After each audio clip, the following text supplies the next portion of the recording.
Hi, guys. Welcome to the Church Split. My name is Will, and today we are talking about can you trust the Gospels as they are written today? But first, don't forget to like, subscribe, do all the internet stuff. If you don't know what you're doing by now, I can't help you. Okay, that's just where we're at. However, today I'm not just joined by myself. You don't have to hear me prattle on about things. I am actually joined by a good friend of mine, Dr. Lydia McGrew, actually. And for those who have been living under a rock and don't know who the McGrews are, they are apologists and philosophers who have actually been defending this type of model and kind of challenging. They're doing exactly what one of my mottos are at the Church Split, which is challenge status quo. They've kind of been doing that. And so that is one of the reasons why I want to have them on. I actually had the privilege of meeting them multiple times. They had hymn sings at their house, and me and my daughter would go. We'd sing hymns and stuff. It was wonderful. It filled our souls. And then we moved to Indiana, and now I have to drive 7 hours if I want to do a hymn sing. But anyway, so Lydia, how are you doing today? Not too bad, Will. Thank you for having me on. Yeah, it's a long overdue. I've wanted to have you on for forever, but if anyone knows me, I am always way behind on my calendar on this. It's my side hobby, so it's not usually something I just do all day long, and it's bad. And so anyway, so yeah, what I would like for people to do is to get to know you a little bit for those who are less familiar with the McGrews, because when you're talking about defense of the resurrection, defense of the gospels, a lot of the names that people are familiar with is, William Lane Craig, Gary Habermas, Mike Licona, things like that. And so, but then there's you guys who defend a different version. So can you tell people a little bit about yourself, what your background is, how you got involved in philosophy and apologetics and all that good stuff? Okay, yeah, that's a big story. So I'm going to try to really just hit the highlights. But Tim and I were both raised in Christian homes and came to know the Lord as personal Savior when we were very young. We got married very young, and Tim became a philosopher. My PhD is in English, but I was always more interested in philosophy than in English. Just a weird thing. So we were co-writing a lot of articles in epistemology, which is the theory of knowledge, and these are just straight up. There's You could call them secular, without reference to anything Christian. But we were, devout Christians, and a friend drew our attention to an argument from Alvin Plantinga, where he was opposing an evidentialist argument for Jesus' resurrection made by Richard Swinburne. And he had made a pretty important probabilistic error in that critique of Swinburne. And a friend drew our attention and said, "You guys are the ones who need to answer that." So we did. And that's this big, turning point. I mean, we might have not gotten involved that explicitly in apologetics if it hadn't been for that. That Hmm. drew the attention of J.P. Moreland and William Lane Craig, and they asked us to contribute the article on the argument for Jesus' resurrection to the big Blackwell volume of natural theology. We wrote that. We were relying on gospel reliability there, and subsequently, um, as we realized how much more there was to say and how important it was to defend that very robust reliability, Tim got interested in the old argument from undesigned coincidences from the 19th century. We reintroduced that.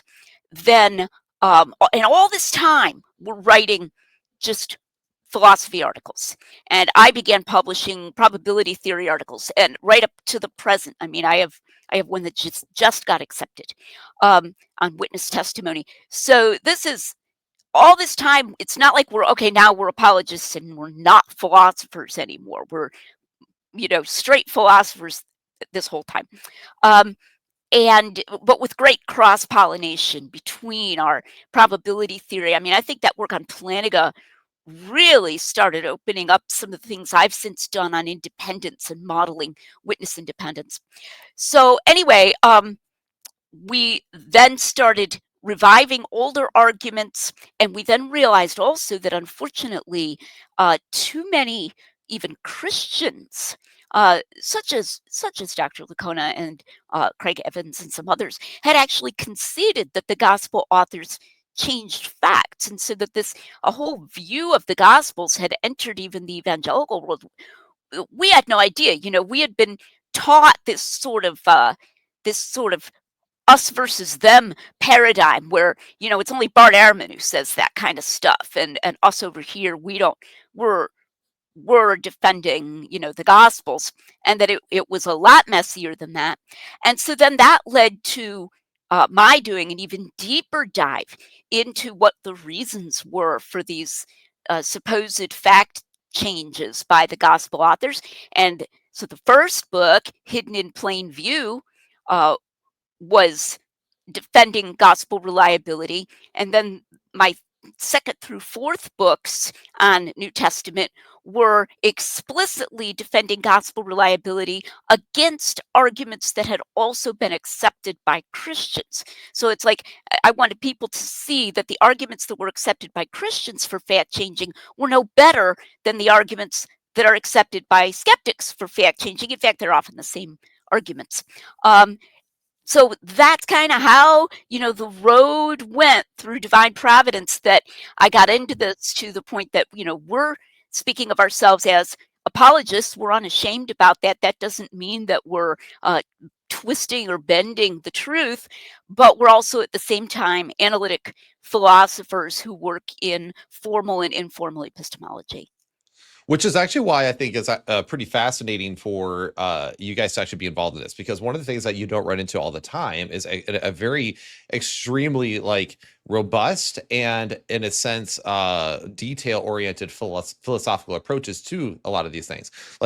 Everyone knows I love William Lane Craig. I have plenty of disagreements with him, but I love William Lane Craig. But you can tell in his theology that he's more of a philosopher than he is a theologian. Mm-hmm. So whenever I read his theology stuff, I can always tell, yep, you're more of a philosopher than you are a theologian. I disagree with your theology oftentimes, or at least your methodology and how you got there. Sometimes I agree with him. I disagree with his methodology. But anyway, the point is that I really have always appreciated you guys' work when I discovered you all. And I think one of the things is as we talk about this eyewitness reportage model that you're going to present a little bit here, I think one of the things that's going to be beneficial for people is because before you get into some of these ways of defending things, as you call it, fact changing, they might call it literary devices or something like that. So there will be different terminology you might hear. I know they object to hearing you calling it fact changing. That's neither here nor there, because I think in my mind, I'm like, either way, call it what you want. This is what we're seeing. So let's talk about that, right?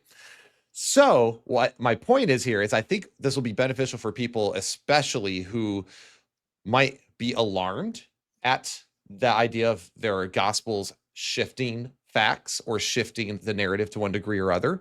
And I also think people will realize that this is actually the very natural way that people have defended the gospels for a very long time, actually. Mm-hmm. I know when I was a kid, when I read the two different approaches with Judas, that one place he, hung himself and the other there. So I realized, okay, well, it looks like you can harmonize these things. And I noticed that as a child that you could do that. So I think some people are going to actually be like, oh, I guess I don't have to accept necessarily all these things.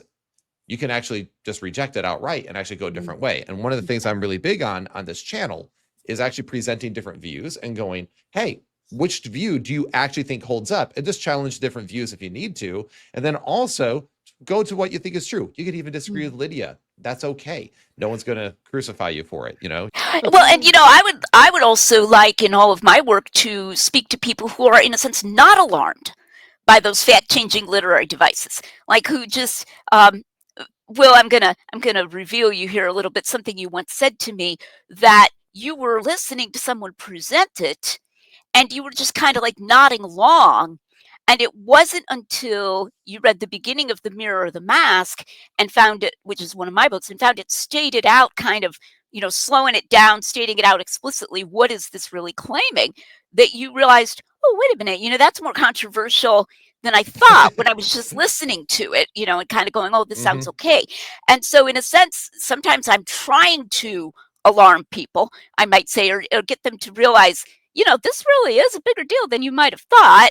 And now that should motivate people to go find out if you really have to go that way, So I've had a lot of trouble sometimes even getting people to put the time in to investigate, because they're so convinced that it's no biggie and it doesn't matter, that they won't even look at the evidence. And so that's been a big thing I've tried to do. Yeah, and that's kind of where I've been, where I'm like, even if you disagree with it, like you do the investigation to where you can at least see why people have objections, like, or why Mhm, people are cautious to even accept some of mhm, those things, and why they even, and it's not just because they're clutching pearls, and we're going to talk about that here in mhm, a second. mhm, It's not just because of that. It's like because people might actually have real objections as to why that is. mhm, And mhm, so let's go ahead and I mhm. guess unpack some of this. So when you're talking, we're talking about the eyewitness reportage model. So what do you mean when we're talking about the reportage model of the Gospels? What is it that you mean there? So the brief version, as I put it, is that these authors are close to the facts, by which I mean that they either were eyewitnesses or they had access to eyewitnesses. So it's not like, eyewitnesses, then this person, then this person, then this person, and finally you get to the author. So there's not that long telephone chain like Bart Ehrman says. They're close to the facts in that sense. And they are always trying to present the literal factual truth when they appear to be narrating the literal factual truth. They're always trying. And they are at least very highly successful in achieving that they're trying to do. So they're never deliberately changing anything factual and then narrating it in a way that appears factual. And they are at least very often successful at getting it right, as a person might be that you might know, like a friend, and you don't, whether you consider him infallible or not. I mean, I suppose you might consider a friend infallible, but regardless, you're like, this guy's always giving it to me straight. So that's, in brief, that's the reportage model. And this is actually a thing that when I presented the defense back a long time ago, when I was lead pastoring at a different church, I actually presented um, a lot of 19th century and 18th century kind of like authors who went through historically how the book of Acts or the book of Luke seems to present all these different facts about the area just kind of nonchalantly. And it led a lot of historians to go, these are some of the most historically accurate like documents we have of the ancient world. And Mhm. so read old books is what I'm trying to say. Read old books. Mm. So that's very useful. And that's why when I heard this, I heard that and I was like, okay, I get it. See what he's saying. But then once I heard the objections to it, I was like, those are some good objections too. And that's where, I think actually people can, if they, we'll talk about that in a minute too, how people might even take a hybrid view, and we'll unpack that and let you respond to that too. But so I like that. And so is your view then that the gospels are generally reliable, or is it something more than that? Like they're just generally reliable? Right. Well, in that article on the resurrection that I mentioned a few minutes ago, we did use the term general reliability, but we thought that meant, or could at least cover, super high reliability. By Mhm. generally, we didn't mean generally to be sort of like a deprecating term. And it's in the years since then that we've just sort of realized that the term generally can be used in that deprecating way. Like they're just generally reliable, they're not really highly reliable. So then I've stopped using that word, just because I think that it's potentially confusing. So now I'll use highly reliable or very highly reliable or robustly reliable, some term like that, to point to the kind of thing I was saying a minute ago, like, for example, that they never deliberately changed the facts, because I've realized that generally can be misunderstood. Right, right. And I think that's actually a good observation. And that's where again words sometimes matter, and sometimes we have to be even, okay, no, I need to be more precise with my intention here. So now obviously what this question, I mean, you already mentioned fact changing, right? And like Hmm. when you use that, it's either people are going to be alarmed or people who disagree with you are going to be very upset.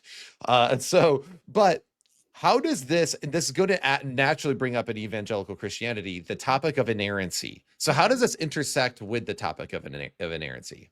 Yeah, yeah. So I did not bring a Venn diagram with me, but I'm going to hold up my hands. You could pretend I have a Venn diagram here, okay? Picture's worth 1,000 words. So your bigger oval is labeled reportage model, eyewitness reportage model. And then there's a smaller oval inside that labeled traditional inerrancy. So the traditional inerrancy oval is entirely inside the reportage model oval. What that means is that traditional inerrancy entails the reportage model. If you are a traditional inerrantist, you automatically are a reportage model guy. This is why there needs to be, if someone wants to claim to be an inerrantist and hold to fact changing, they need to be introducing some other concept, like flexible inerrancy is a phrase I've heard recently, or something like that. Inerrancy on the big picture, or something like that. But traditional inerrancy entails reportage. But because the reportage oval is a little bigger, there's space that's reportage that isn't traditional inerrancy. So the entailment relationship only goes one way. If you're a traditional inerrantist, you're automatically a reportage model person. And I'm just going to say right here, if you're a traditional inerrantist, you are not going to be consistent with that. You're not going to want to affirm these compositional devices that I've called fact-changing literary devices. That are going to be incompatible with your traditional inerrancy. That would be changing your view. But you can be a reportage model person like I am, and I'm not a traditional inerrantist. And it's interesting because Tim and I, we have one of the highest views of gospel reliability. I would argue higher than some people who claim the inerrantist label. But as a matter of fact, I'm not actually a traditional inerrantist. So that's how your Venn diagram works, and that is how it relates to traditional inerrancy in broad outline.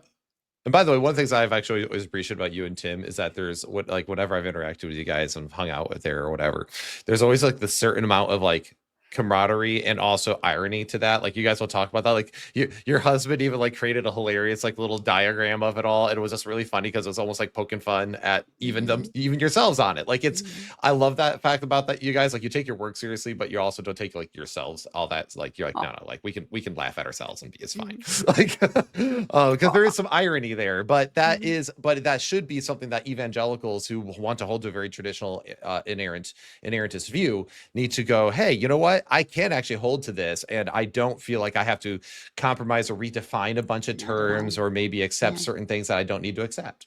And that's okay. And so so I guess skeptics and even Christians who think your view is too conservative, right? Like, hey, you're not accepting these literary devices, and that's something that people might bring up. You're not considering these literary devices, you're not accepting them.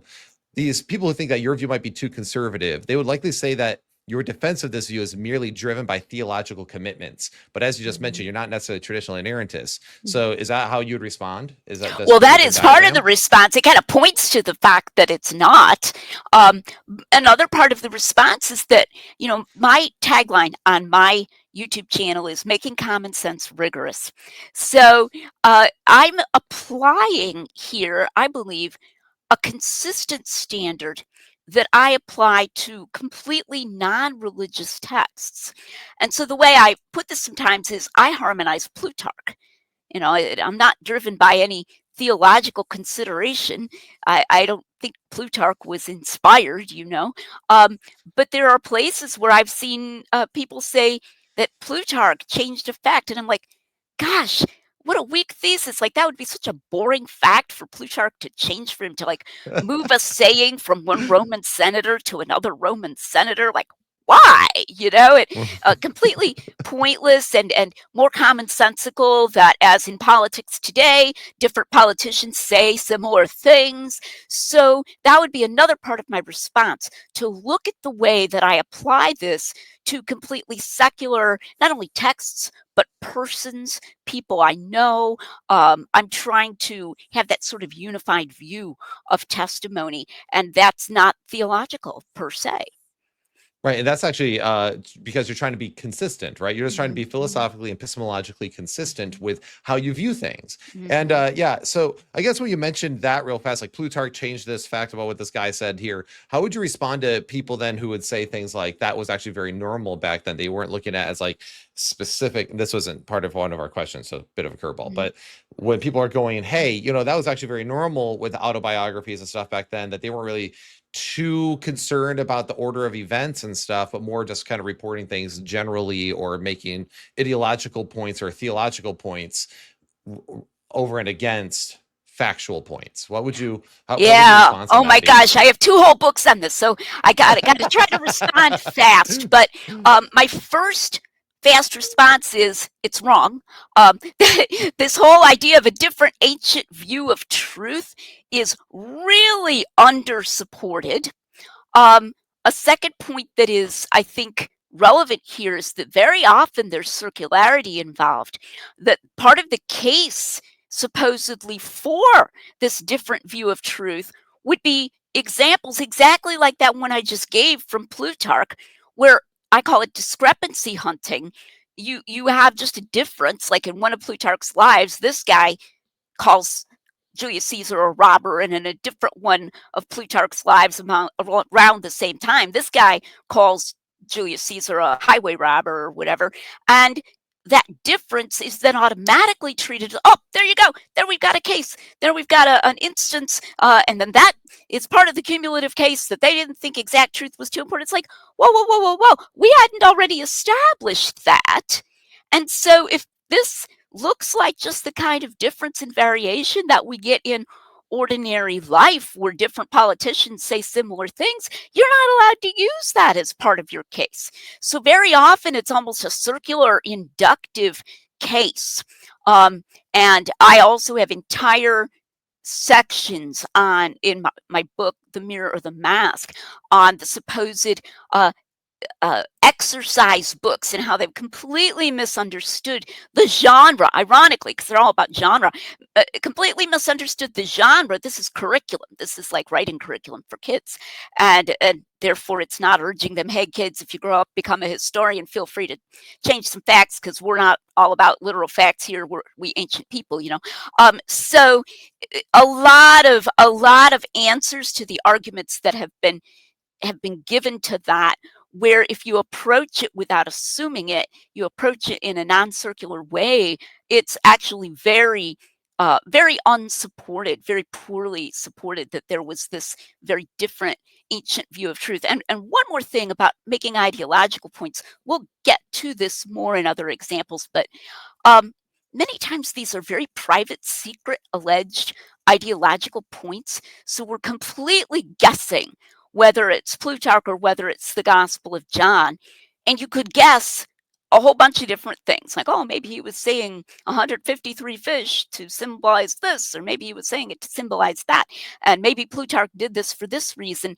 And so it would fail to have its alleged purpose to cause people to grasp some deeper truth, because they couldn't figure out what the deeper truth was supposed to be, because it's completely conjectural and invisible. One final point I want to make about order, real quick, look it up on my YouTube channel, dyschronological and achronological. And I also have an article published in a journal of Greco-Roman studies. Very often when you're told they didn't care too much about the order, things are being melded together that are not the same thing. One being, if you just say, I did this and I did this and I did this, and you're not trying to say what order you did them in. And that's a chronological narration. And the other being actually changing. Like if I said I did this first and then I did this second, but I know it was really the other way around, that's dyschronological. And it all gets lumped together. Even, I'm sorry to say, Craig Keener takes a passage by St. Augustine, where Augustine's super explicit that he doesn't use the word, obviously, but that he's only talking about a chronological narration. And Keener uses it in multiple books, including Christobiography, as if it supports, hey, these ancient guys were fine with changing the time when things happened. And it's very clear in the context that's not what Augustine's talking about. So that's another thing you need to know.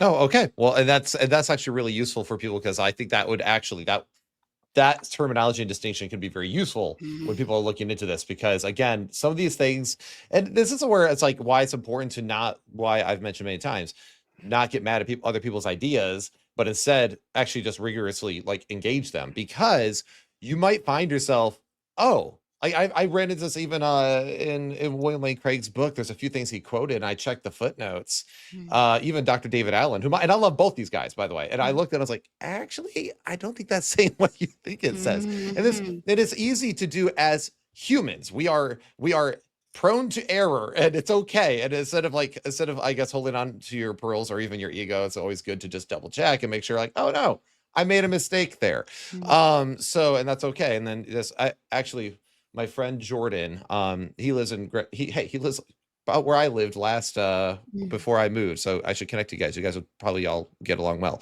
But Jordan, he's like my dad, and he said, when someone proves you're wrong or points out a weakness in your argument, you don't get mad, you say thank you.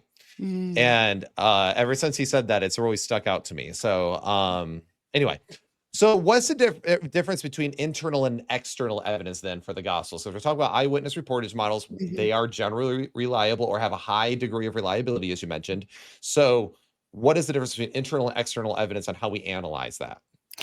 Internal evidence is usually taken to come from within the books that are treated as canonical. So if we're comparing, Acts and one of the epistles that's attributed to Paul, that would be internal evidence, and saying that these fit together in such a way that confirms that Acts is historical. That would be considered an example of internal evidence. Or if we're comparing it to, the way we think that eyewitnesses sound or something like that, but it's just coming from within the texts. That's internal evidence. We'll get some examples of types of internal arguments here as we go on. External is what people are more familiar with. It's where you're comparing what we find in the documents to details that we know historically, like specifics, where this was located, what was a custom at the time that it alludes to, and then we find that custom in the Talmud or something like that. What names were popular? That's another really cool argument for Gospel and Acts reliability. But we're comparing it to a name statistics database that was made from ossuaries and stuff like that. So all of those are external forms of evidence because they're directly comparing it to specific historical or archaeological or geographical facts that are found elsewhere. And so that's a brief difference between internal and external. Which I think is actually great. And one of the things one of the things I guess mistook when I talk to skeptics about internal evidence, for example, because I talk about external, like cool ways that they connect. Like I said, name databases is fascinating. Even like some of the things that Josephus says, how it kind of lines up with different things, stuff like that. That's all great external evidence. But when I start going like, well, look, this gospel's saying this and that one says that, one of the things that they'll say is like, oh, you're using the Bible to prove the Bible. And I'm like, well, these are different gospels. These are different documents. We just put them in one book. It's this thing that skeptics tend to seem to mix up, like the fact that the Bible is a library as opposed to of different sources, as opposed to just one book. And it's like, well, when I compare these two, I can show how there's consistent internal evidence between these totally different sources that were written by different people. That seems to create a large amount of consistency between the narratives. So anyway, I just think that's a useful thing for people to know, especially when they're doing apologetics and studying this stuff out. And I would encourage any of the listeners, anyone watches, to study some of this out and figure out where you stand on some of this. And we're going to talk more about that here in the end, and I'll kind of give a little challenge there for people. But why isn't internal evidence, though, fairly characterized by, because we kind of just hinted to that, the Bible tells me so. So if the Bible says it, I believe it. That's that, those type of people. Why do you think the internal evidence is, that's not what we're talking about? Right. Well, and of course, that jingle is from the Skeptic channel, Apologia, because every time somebody brings, any kind of internal evidence, he'll play this little jingle, the Bible tells me so, and mock it. And it's, the reason that's not a fair characterization is that we are still comparing this to something that we know independently of these books, which is what witness testimony that is truthful looks like. All right, so Right. we have that data from our common sense, from our ordinary interactions with people, from forensic statement analysis, which is something that police do, from all these kinds of things, historical investigation of uh, non-biblical books, and the way that it's legitimate to use the fact that things fit together in unexpected ways, and so forth. So we're still using standards that and concepts that are defended in a different way, an outside way. And then we're making an argument that what we find here looks like what we would find in truthful testimony, which is something we can do with a completely secular book. It has no theological presumption baked in. Right, right. And actually that thing right there is that kind of goes to like Apologia and these other channels, these atheist channels. What I've discovered in most atheist realms, now not every single one, so I'm speaking broadly and generally here, so people don't crucify me, but I've kind of noticed that there's a lot of sloppiness in that sort of thing. Like, just like if I took different writings from Thomas Jefferson and compared it to other founders of the time, I could go, this seems to make it's generally true because I'll talk about the same thing. It's not because Thomas Jefferson told me so. It's because I'm comparing things amongst them. So the same thing, again, the Bible being a library, if I'm comparing them with each other, it's not because the Bible tells me so. It's literally because this is how you do good historical investigation as a whole. Which is we compare what people are saying and if they all line up, because one of the reasons why we can tell that the Quran makes zero sense is because its claims about Jesus go completely against all other historical data, gospels notwithstanding. So that's how you just do good historical investigation, period. So anyway. Absolutely. So now we kind of mentioned this before. So some people might be because one of the things that people might who have bought more of the minimal facts argument for the defense of the resurrection, people who might believe in more the literary devices of, or as you call it, fact changing, whatever, however people want to frame that, whatever. But the thing is people might actually not realize, I think that we kind of saw a little bit of this going on, but that's actually on the very popular YouTube channel Jubilee. When Alex O'Connor was on there, the formerly known as the Cosmic Skeptic, and he was making different claims and against Christianity.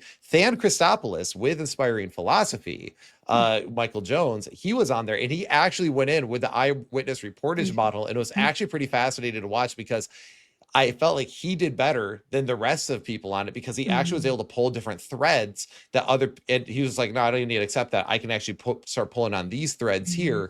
And people actually commented on who were following the conversation that, wow, that's actually really fascinating. Well, Than is an eyewitness reportage guy.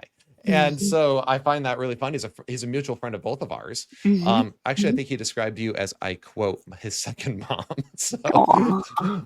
So yes, he said that in a message to me once. I don't know if that was supposed to be public, but sorry, Than. Anyway, so now that what this can do is that some people become fence sitters, or some people might think that there's certain really good points on this side, but really good points on this side that kind of conflict with what to do with the evidence. And so what would you say to the response of someone taking the idea of what we call like a more moderate view between these two things, that the authors did sometimes use literary devices, or they did change facts, or they may have moved things in the timeline, or they might make certain things up for a theological point or whatever, but they didn't do it maybe too often. They didn't abuse it. They didn't do it on the big things. You kind of referred to this before as a smorgasbord view before in the past. What would you be your thought on people taking a hybrid approach? Yeah, you know what? I wrote that question and suggested you ask it to me.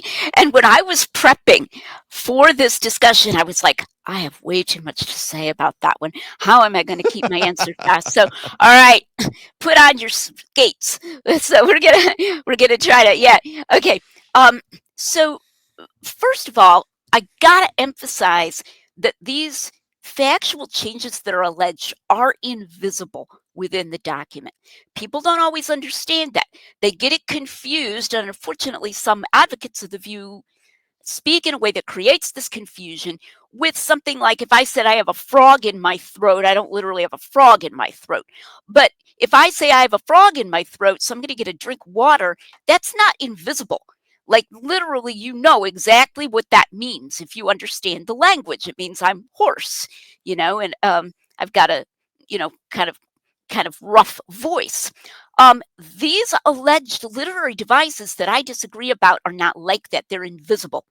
So, given that they're invisible, the conjecture about where they happen and where they don't happen it is highly conjectural. It's not, nobody's offering you a little decoder ring where you can just come in here and now I'm thinking like an ancient and now I can, decode the places where it is and the places where it isn't, and oh look, it's only 3%. Nobody's offering you that. In fact, Dr. Lacona has admitted that, repeatedly, that it is impossible to know, he'll say. Another point that I'll make is that details, which are often deprecated in a smorgasbord view, well, they only changed the big picture, they didn't change the details. Well, first of all, you know, depends on what you call a big picture, because, for example, moving one of Jesus' resurrection appearances, which is one alleged example, from Galilee to Jerusalem is actually kind of a big deal because it changes the whole circumstances of that appearance. Were they expecting it or were they not, and so forth? And that has apologetic importance. But details often are confirmed, as we'll see as we go on. You were mentioning Acts, written by the same person who wrote Luke, by the way, who has very high Greek, probably had a higher Greek education.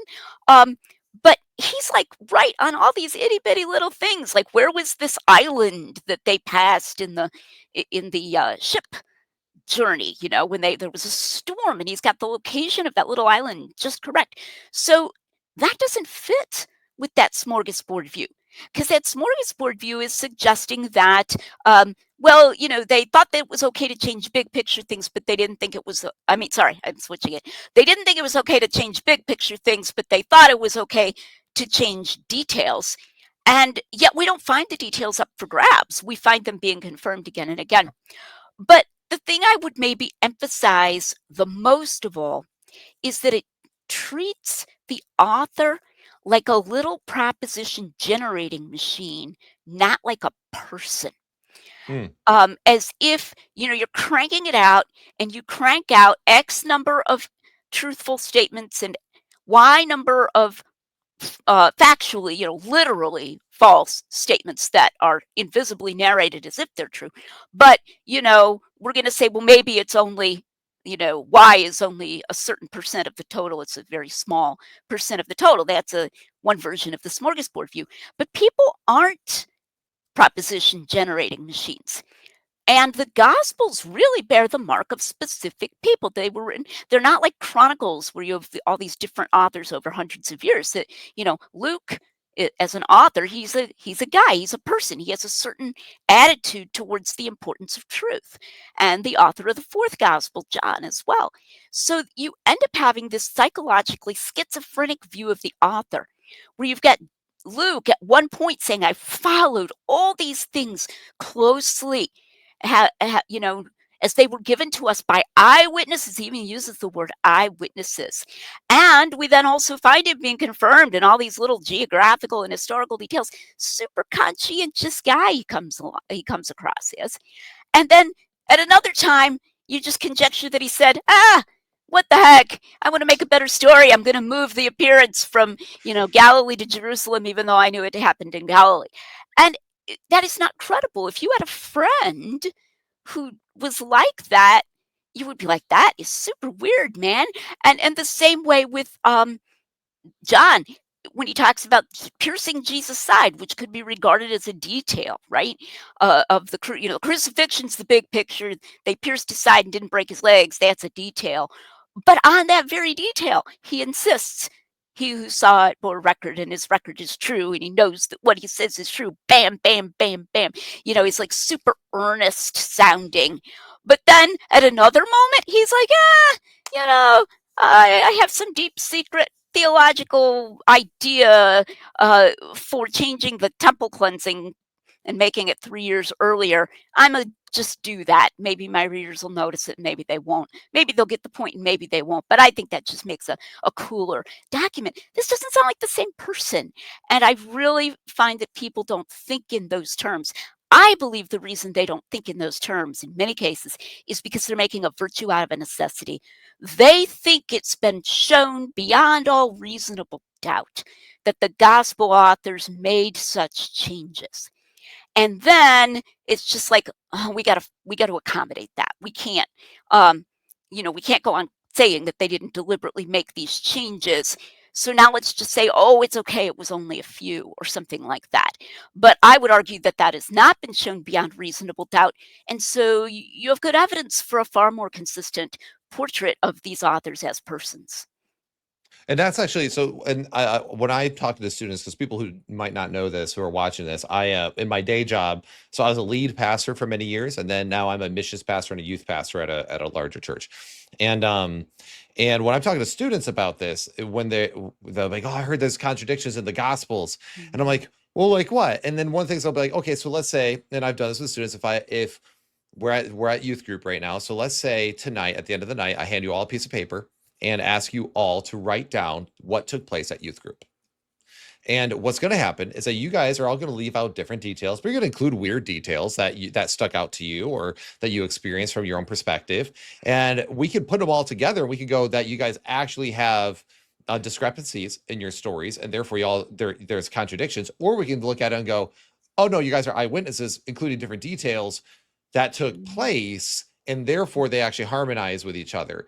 And it doesn't mean that someone might not get a detail wrong here or there, but we can definitely we have a general reliability on what took place at youth group. So and that's kind of like when I explain that to like at least the teenagers, they go, oh, I see what you're saying. I'm like, now keep in mind, in the ancient world, writing was far less of a likely skill, but not everyone could write. Papyri, your paper, was extremely expensive, so it was really expensive to be a writer. So you have to keep in mind also the fact that what they were writing down, they're actually probably being very careful with what they use their writing for. So just things to consider when we're actually like wrestling with some of these things is like, why would they do those things? Think of them like people. And I think a lot of times we look at the ancient world, we tend to think like there are some weird cavemen who don't have logic. And it's like, no. Well, or a different thing, they're these super subtle, literary guys. And that's what I find even more in New Testament studies, that they don't even take seriously the reportage model at all, because they walk into it with the assumption that these guys are these high literary, trying to make all these secret points. And, that's like super anachronistic. They're making them over in the model of a modern literature professor or something. And then they don't harmonize. They go out and they go right away to some kind of deliberate change. That's actually a fascinating point on that too, because again, most of them, besides Luke was learned, he was a physician. But the rest of them, like Matthew and stuff, these guys, like the disciples, weren't considered the most learned men on the planet. That was kind of what makes them unique in comparison, fishermen and tax collectors and stuff. So anyway, so now moving on from that a little bit. So you and Tim have become pretty well known, I guess, for it would be a good way to put it, for advocating undesigned coincidences in the Gospels. And this isn't an idea that's original to you guys. This is something that you guys have kind of ironically resurrected, I guess, from the past. So can you explain what an undesigned coincidence is in the Gospels, how it's an good, strong internal evidence for the Gospels, and give us an example or two? When I explain undesigned coincidences, I like to start with a made-up secular example, a made-up, just modern example. So suppose that you've been told that there was a bank robbery, and you're talking to two different people who claim to have witnessed this bank robbery. And one of them is describing the robber's clothes, and he goes down through and he says, and I noticed that his shoe was untied. And then he goes on, gives you more of the account.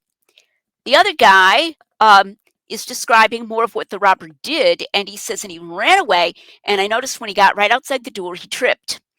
And then he recovered himself and kept running. So the guy who says he tripped doesn't mention that his shoe was untied, and the guy who said his shoe was untied doesn't mention that he tripped.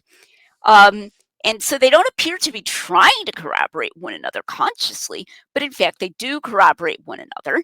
And thereby, in this casual unconscious mention of details, they give evidence that they're both telling truthful accounts because the untied shoe, it can explain the trip. So that's an example, simple example of an undesigned coincidence in a non-Christian context. Okay, so within the Gospels, we find a lot of these, and we find a ton of them between Acts and Paul's epistles as well. My book, Hidden in Plain View, has stuff on both the Gospels and Acts and how this all fits together. But so I'm going to give an example concerning John and the Gospels that are called the Synoptic Gospels, Matthew, Mark, and Luke. Okay.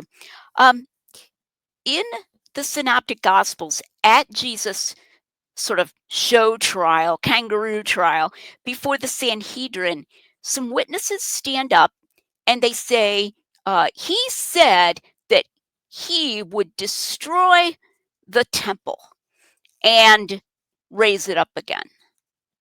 Well, that's a kind of a weird thing, right? I mean, like, why would they mention the raise it up again part? Like, if they were just trying to portray him as a terrorist or something, they could say, he said he would destroy the temple, right? Right. Like, you're not going to, why are you including this raise it up again thing? Now, if that happened in this day and age, we would immediately be getting on Google, we'd be searching for other stories. Where is this coming from? Because it has a sound to my ear as of something that got garbled. Like, it's a garbled version of something Jesus really said because it's so odd. He said that he would destroy the temple and raise it up again. Well, you're not going to find that explanation in any of the synoptics. Why did the witnesses at his trial say that? But when you go to John, in the story of the temple cleansing, which, let me add, is one of the places where people will say that John moved the temple cleansing to early in Jesus' ministry, and it really took place later. I think that it was just a protest, and he did it twice. But anyway, they come to him and they say, "Show us a sign. You know, if you're, why are you doing this? Basically, who do you think you are?" And he said, "Destroy this temple, and in 3 days I will raise it up again." And then John glosses that he was speaking of his body. So he gives this sort of cryptic response. So he doesn't say he's going to destroy the temple, but he basically says, if you destroy the temple, I will raise it up again. So then you can see how in the 3 years in between, because that's the early temple cleansing, it gets all kind of garbled up the way things do. And by the time they have these witnesses at his trial, then this is what they're saying. So John is explaining what we find in the synoptics, but neither side has both of those things. And I'll give just one more example between John and the synoptics. In Mark, we find a couple little details of the feeding of the 5,000. One of them is that Jesus and his disciples tried to get away by themselves because it says many were coming and going. They didn't even have leisure to eat. Now, Jesus was very popular, and I think that this did have something to do with his popularity, but the phrase many were coming and going, you know, it just sounds like it's all this big bustle, and that's probably in Capernaum, though Mark doesn't name that was in Capernaum. They go get into a boat, try to get away. And then when they sit down at the feeding of the 5,000, Mark specifically says they sat down on the green grass. He's the only one who has that word. It's chloros, like chlorophyll. It was green. And I've even seen, Christians and non-Christians. Oh, yeah, that's included because it's an allusion to Psalm 23, the Lord is my shepherd. You know, he makes me lie down in green pastures. You know, instead of just Peter told Mark that the grass was green, right? You know, it's a much simpler explanation. Over in John, we find a specific statement that it was shortly before Passover. Now, I'm not claiming that the grass was only green at Passover. It was only green for, 1 week or whatever, but it certainly is not green all year round in that location. 100%. I mean, you look at my lawn right now, even here in Michigan, where we get a lot more rain than we get in the Holy Land, and my front lawn's going dormant. You know, it's getting that sort of brownish, greenish look. And there's a time that happens too in the Holy Land. But that it would be green, and among other times it's within that range. Right before the Passover is one of those times, and also that Capernaum would be hugely bustling. The number of pilgrims that Josephus tells us came from all over the Jewish world to Jerusalem, and Capernaum was a pretty good sized town, and there would have been pilgrims passing through there. Then you've got Jesus' popularity. No wonder they didn't have time to eat. So John explains Mark again there by but apparently unconsciously, by just saying what time of year it was. So those are a couple of many examples I could give. Yeah, and that's actually one of my favorite ones is actually the Passover thing, because that also makes sense. That they're not actually saying they sat in patches of green grass because Psalm 22 or Psalm 23, but it's actually because, well, if you're going to be sitting outside listening to a guy preach for a couple hours, because people need to remember, like, they didn't do like those 15-minute 20-minute TED talks back then. Like, if they were sitting down for a teaching, you're sitting down for a teaching, and they're going to be there a while, which is why people would come and go. There's anyway, well, what are you going to do? Well, you're going to sit on the most comfortable thing you can sit on. And if you're out if you're out in the Middle East, there's rock, there's sand, and possibly patches of green grass. You're going to choose the grass. Well, right. And also, it probably took them a long time to feed them. And so Jesus specifically says, have them sit down, then they're going to pass out the food, right? Yeah. And so that's going to take a while, because we're talking, maybe 15,000 people here if you include the women and the children, so they got to literally walk back and forth from Jesus. So John says there was much grass in that place, but he doesn't say what color it was. It could have all been a bunch of brown grass for all John tells us anything different, but Mark says it's green. So it all fits together, and notice that it confirms these details and how that's evidence against even that smorgasbord model where they just felt free to change the details. The details were no big deal. But again and again, we find the details being confirmed. Right. And that's exactly what you do. Like, again, with my youth group example, everyone writing down what happened, you're going to run into those weird details that kind of like intersect with each other. So I think that's actually a really strong argument actually in favor of gospel reliability, because skeptics actually really do struggle with this. Like, when I've watched when Jonathan debated Matt Dillahunty, when I've seen Tim debate Bear Ehrman, when these things come up, there's really no good, like, they're just kind of more dismissed. There's not really good strong responses to it, because what you have to do is, if you're saying they're unreliable, is you have to come up with some decent explanation as to why then these weird details seem to coincide with each other, like you would expect from an eyewitness. And generally speaking, it's just like, yeah, that's not really important. Or they'll still somehow say they stole homework from Q and just, I guess, included different details. And you're like, okay, that's not really that convincing in my mind. Well, and John isn't part of Q. Exactly. Q doesn't even cover John. So good luck with that. Exactly. So congratulations, you helped yourself out of 3 of the 4. But that's but anyway, okay. So is there some common thread, I guess, that we should ask real fast toward the end here? So is there some common thread that ties together the types of evidence and undesigned coincidences? Is there a common thread there that we can? Yeah, well, and I would say this ties together other evidences too. So a moment ago, I mentioned that John says he was speaking of the temple of his body. All right. And I call that an aside. Scholars call it an aside, where you kind of break the fourth wall and the narrator steps in and makes a comment. John does that repeatedly, more than any of the other gospels, explaining what Jesus meant. And he puts it in his own voice. All right. Now, this is interesting, because one of the things you'll hear so much about John is that he thought he could kind of make Jesus his sock puppet. And as long as it was true to Jesus, larger message or whatever, John felt free to do that. But the asides are evidence against that. Okay, because why didn't he make Jesus say, I'm speaking of the temple of my body, if he thought that was what Jesus really had in mind and he thought that was okay? He's so scrupulous.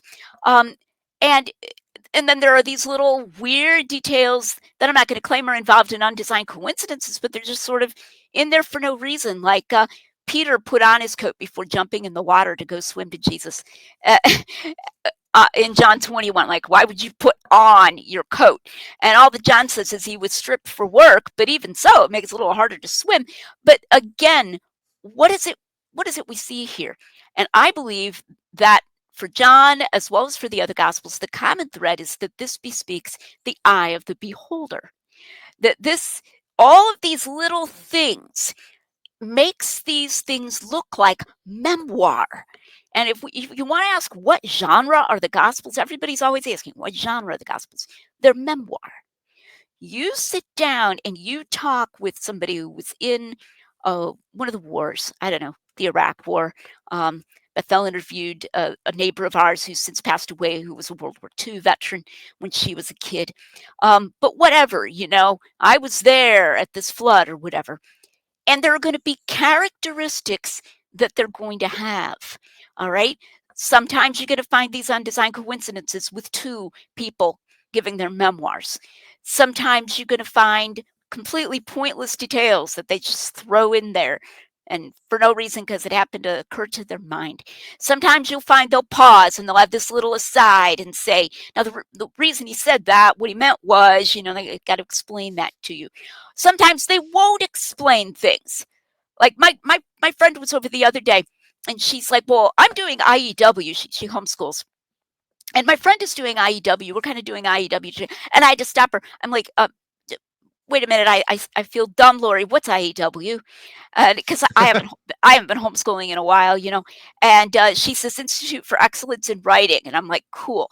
So sometimes the Gospels don't explain things that you might think they would explain, but that's also very human. So the common thread that ties it together is that these all look like memoir. These all look like people who are always at least trying to get it right, telling you true things, and they are highly, highly successful at doing so. Right. And it's actually funny because sometimes as more evidence has come out, we see that these things actually do line up really well. Like people have often questioned like Luke's veracity because of his opener where he talks about who the governor is and be like, oh, that's not who the governor was at that time. So he can't be relied upon. But then they find a coin and then they realize, oh, actually there was this period of time where so-and-so kind of ruled this area. So he kind of was the governor. And I'm like, yeah, you just find weird things where it's like, he just makes assumptions that, yeah, I guess anyone who reads this, especially right now, will know what I'm talking about. So we shouldn't necessarily expect that everything gets explained to us. Some of these things that we don't, why is that even in there? Well, we don't know. I mean, there's been plenty of times, like if you read, I'm right now, one of the things I'm doing for my daughter, Eliana, and I'm going to do it for my daughter, Ari, as well, is I'm reading a Bible and I'm making notes throughout the Bible. And then when she turns 18, I'm giving her that Bible. Oh, I love it. Yeah. And one thing I definitely noticed when you're reading the Old Testament, for example, there's all sorts of weird stuff in there that I'm like, why is that included? Why is that here? That really doesn't pertain to, it seems to, but to them was important to mention. And just like in the reportage stuff, like in Kings and Chronicles, they're just giving historical events. And sometimes they include weird details. So yeah, anyway, so now here, what would you say then in response to the accusation that all these things are just indicators that the gospel authors are just really, really clever fiction writers, and that's why they got all these things done, which is one of the things that people bring up when it comes to undesigned coincidences. Sure. Well, with undesigned coincidences, it's a very important point that would fail probably to have the effect that someone, a hoaxer, I'll call it that, if he was a hoaxer, would want it to have because it's so darned subtle. Okay? They would have to be sort of casting their bread upon the water, saying, maybe someday someone will notice this comparison, but I'm just going to put it in here as this really quiet Easter egg and be doing that over and over and over again. And that's not what we find that hoaxers and forgers do. They're drawing more, you would draw more attention to it to make it look like, hey, look, I'm right about this. I got this right, and so it makes them hyper subtle. And I often find that skeptics don't understand that when it's a non-deductive argument, which this is, it's not a, Cartesian proof. It's a non-deductive argument. You can always make something up. maybe Will Hess is dead and you are somebody else pretending to be him, and you're like super clever. You took over his Facebook account and you got, etc. Right? You can spin this out, right? And you're just I'm a like skinwalker. Yes, I'm a you're lizard so person. good at making it look like you're still Will Hess, but you aren't. I mean, it's logically possible, but it sure ain't the way to bet. And so the mere fact that we can make something up doesn't make that a good explanation. Another point that I often make is that these Gospels do not look like either ancient or modern fiction. So I say they're in the Goldilocks zone. So, Goldilocks is going to be just right. Okay. So, what's ancient fiction like? It's obvious, it's over the top, it's what we might call purple, like, oh, here's this burial service, and I'm going to describe in huge detail all of the incredible riches at the burial service or whatever. Okay, my love, I must leave you. Whatever. It's not subtle. Okay. What ancient fiction we have can be fun in its own way, but it's not like modern fiction, but it's also not like the Gospels with that restraint and the subtlety of these evidences. But it's also not like modern fiction. Read a modern, even hyper realistic modern fiction, which did not exist at that time. I emphasize hyper realistic. What are they going to do? They're going to maintain a level of detail throughout a scene. So if they're going to tell you that that guy lit his pipe, then they're going to maybe keep on talking about what he did with his pipe or what he thought or what he said, because that's what the reader expects in modern fiction. Okay. Mm-hmm. Instead, in the Gospels, you get, Jesus meets them by the seashore, and then it goes, and after breakfast, hey, no, I want to hear more about that breakfast. Like it's choppy. It's choppy. And so we get the detail about Peter putting his coat on before he jumped in, or how many fish they caught. But there are a lot of, or that it was a charcoal fire. But there are a lot of other details that you would expect in modern fiction, of description and also getting inside their heads and all the things that they thought and everything. And that's not in the Gospels either. So, Mm-hmm. what do they look like? They don't look like ancient fiction. They don't look like modern fiction. They look like memoir. And so, for all of those reasons and more, I would reject that attempted explanation. Well, and this goes into like again where like ancient fiction, like you said, there's a lot of exaggeration. Like if anyone's ever read the Iliad or the Odyssey, there's like parts where it's like, and the spear went through the back of his head and through the mouth, like and like all sorts of, like really crazy, like wow, And the okay, blood gushed out. crap. Yeah. Rivers of blood. Or like if you go even into the Gnostic Gospels, like the Gospel of Timothy, I mean, literally, it's a cross is what exits the grave and I like think you mean declares Peter. a risen Lord. Peter, yes. Peter. Comes out. It is like the gospel, the cross is talking, and it's like this really exaggerated, like climactic moment. And instead is like, no, you get the guys who are like, I will never leave you, my lord, running and hiding, women reporting it. You get all these other weird details where you're like, no, this is actually also embarrassing. There is like this bizarre stuff in those accounts that why did you include that weird detail? Like what is it? Is it Philip and Andrew? Philip who goes and is like, okay, I guess I'll go find bread or something. Like he actually goes into the city. He gets told to go in the city. He doesn't go, but Jesus asks him where. Yes. He that's asks where him it is. where we can find. Jesus, I'm sorry, Jesus sometimes trolled people, if I could put it that way. This is a whole nother argument for reportage that we don't have time to go into today, but he is such a real, vivid person with all these wonderful facets to his personality that we find illustrated in all these different stories, right? But he did sometimes pull their chain. And it even says in John, he said this, no, though he knew what he would do. He knew he wasn't going to send him to buy bread, right? But he's just like, hey, Philip, where can we buy bread that these may eat? And Philip's like, Lord, we can't afford to buy bread. He's totally taking it, right? So, and yet there are instances of that, in other stories as well. foxes, somebody comes and says, I want to follow you. And Jesus goes, foxes have holes and the birds of the air have their nests and the Son of Man has no place to lay his head. He's like being harsh. What would we say?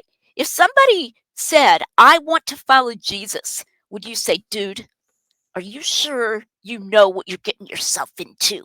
You better think twice, man. Like, that's not how we would do it, but Jesus has these wonderful, in a sense, rough edges, but he's still sinless, but he's his own guy, his own leader with his own leadership style. It's just absolutely wonderful. Well, many people pointed out that he actually does have like a sense of humor. That's like the whole eye of the needle thing with a camel. That wasn't intended to be like this really deeply profound wisdom. It was actually meant to be it was meant to be humorous. It was like he was actually being funny, and people don't. So yeah, there's like the more you get into it, the more you see Jesus as like a 3D character. Where you're like, no, he's actually a real person. Like this is God in the flesh. He's a full personality here, and which, by the way, is very reminiscent of God as a whole. Even if you go to the prophets and stuff, because we see God is. He could have the rough edges. He could be critical and harsh, but not in a sinful way, but in a way of bringing judgment upon sin. But also, like, you can't tell me God doesn't have a sense of humor when he's like, I have an angel there with a sword or a donkey that I could communicate this with. I'm going to use the donkey. Like, there's funny stuff. Like, God, we are created in his image. So that's why, like, there's nothing wrong with sometimes having a critical edge and sometimes being funny and humorous. And also, that because we are made in his image, and that's something we actually see as that in the person of Christ. So anyway, that's really good stuff. Lydia, I know that you're a busy woman. You got things that you got to do, and I know we've gone through things that I think we need to go through. But for the audience, guys, I'm going to link her books in the description below if this is something that interests you, and if you want to compare just the eyewitness reportage model with the like literary device model and stuff, if you want to just compare it to go down that deep dive, you can. Lydia, where's the best way the best places for people to go to for resources and if they want to learn more about what you present? I would say just go to lydiamcgrew.com and treat that as a portal. It's going to have links to my YouTube channel.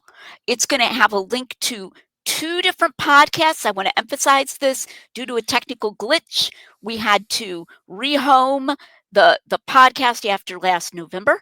So everything up to November of 2024 is on one podcast link, everything since. So that's the audio content of my YouTube videos that Eric Manning ports over for me. You'll find those links on lydiamcgrew.com. You'll find links to all my books. You'll find sample chapters from my books that my publisher allowed me to put up there. You'll find my curriculum vitae.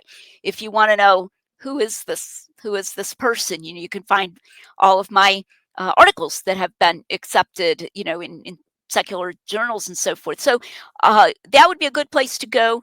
I have an author page, Lydia McGrew Author, on Facebook, so you can follow that. You can follow me as Lydia McGrew without being my friend, my Facebook friend. You don't have to friend request me. I almost never accept Facebook friend requests. And a lot of that content's going to be duplicated between Lydia McGrew Author and Lydia McGrew. But occasionally I'll say something about, I don't know, what I'm having for supper or what poetry I'm reading or whatever on Lydia McGrew that's not on Lydia McGrew Author. So you can follow both of those.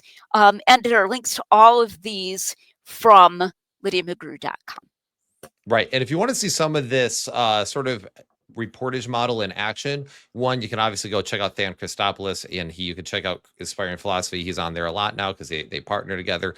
Our David Paulman, friend, is he just put out a 6-hour beast of a video using this kind of reportage model to defend the resurrection of Jesus. And also Eric Manning's channel, Testify, is a very popular YouTube channel, and he does a lot of really great responses, and he holds to this view. So because what I've kind of noticed, and you already know this, Lydia, because you're one of the people who are in the thick of all this, this can get really nasty between sides sometimes. People can get really angry at each other because of the different methodologies, and that's why it's such a good topic for the church split, but because that's a divisive topic, but also because, like, I get it. People are passionate about defending the Gospels and defending them well. And as Christians, we want to be able to defend the Gospels because without the Gospels, you don't really have recordings of the disciples and the resurrections and stuff, the resurrection and stuff. So I get what's happening. But I also want people just to look into this themselves and check it out and just see what you think of it all. And, and you don't always have to agree. And I think Lydia would agree with this. You don't have to agree with everything she says. And you don't have to agree with everything Tim says, but you can look at it and actually give it a fair shake and actually approach it with a decent lens. And if you disagree, we just disagree, and that's okay. But I do think there is some really powerful stuff that needs to be considered in this conversation more. And also, like, take the warnings a little bit seriously and consider the repercussions of whatever view you hold to. And then hopefully you have good responses to those possible consequences. And I always like to ask people, like, think of what philosophical price tag you're going to have to pay if you hold to a particular view. What price tag are you willing to pay, and what bullets are you willing to bite? So it doesn't necessarily mean that it's right, because sometimes something might be right and it makes you uncomfortable, but regardless of the fact, there you go. So well, Lydia, I really appreciate your time. And it's been a lot of fun. It's been too long since we've talked, I feel like. And I've always appreciated your banter. I've always appreciated your pushback. Because one of the things that you'll find with Lydia is, when you get to know her as a person, they are some of the most wonderful, hospitable people you'll ever meet, wonderful Christian people, but they also have no problem pushing back on you if they think what you're wrong, but it's never out of malice. It's always out of, I think that's wrong, so let's talk about the idea, and I can still love you as a person. It's one, yeah. It's a loving boxing match. And and I've described that to my brother who was in town recently. We were talking about it. I was like, there was one time, the first time I went to a Talk About Doubts conference, saying, I know quite a bit of stuff, especially theology. That's my major. That's usually my specialty, is theology. And it's really funny. I was like, when you are a pretty learned person and you walk in a room and you feel like, holy cow, these people are like, they know more than me by a lot, you just shut up and sit down and listen, and it's fascinating. I definitely experienced that when I was there with all the people, because it wasn't just you and Tim, it was Jonathan McGlatchy and others that were all present, and you're like, woo, I'm just here to learn, and it was just fun. So anyway, I really appreciate your time. All the links, guys, in the description below if you want to check out more Lydia's stuff and you want to see how some of this stuff pertains to reality. I definitely encourage you to pick up their books. Hidden in Plain View is fantastic. That one deals a lot with undesigned coincidences, but there's also Testimonies for the Truth, and that book is meant for more small groups in your church and stuff. And so that one I've used in the church before, when I was pastoring and an elder elsewhere. And so just definitely encourage you guys to check out some of their works and just see what Lydia's got going on. So, Lydia, is there anything you'd like to say here at the end? I want to encourage everybody to look into this and not to fear to come to a conclusion that's been labeled as too conservative. Whether you're a skeptic or whether you're a Christian, you may have assumed that harmonization is only for people who are presuppositionalists and they're assuming the inerrancy of the Bible, or whatever, that these kinds of things are only being done due to theological concerns. And, if you want to be intellectually honest, you have to admit that the gospel authors changed things and so forth, and that the ancients had a different view of truth or whatever, because that's the only way to be intellectually honest. Consider very seriously the possibility that that's not how it is at all, that it's completely the other way, and that you can be very intellectually honest and be, in a sense, forced to come to a conclusion that's far more conservative than you might be comfortable with, and that is its own kind of intellectual honesty. So that's a thought I want to leave people with. Perfect. Well, thank you, Lydia, very much. And guys, again, check out all her stuff. Links are all in the description below. So you all take care. God bless, and may the grace of our Lord Jesus Christ dwell with you all richly. Take care.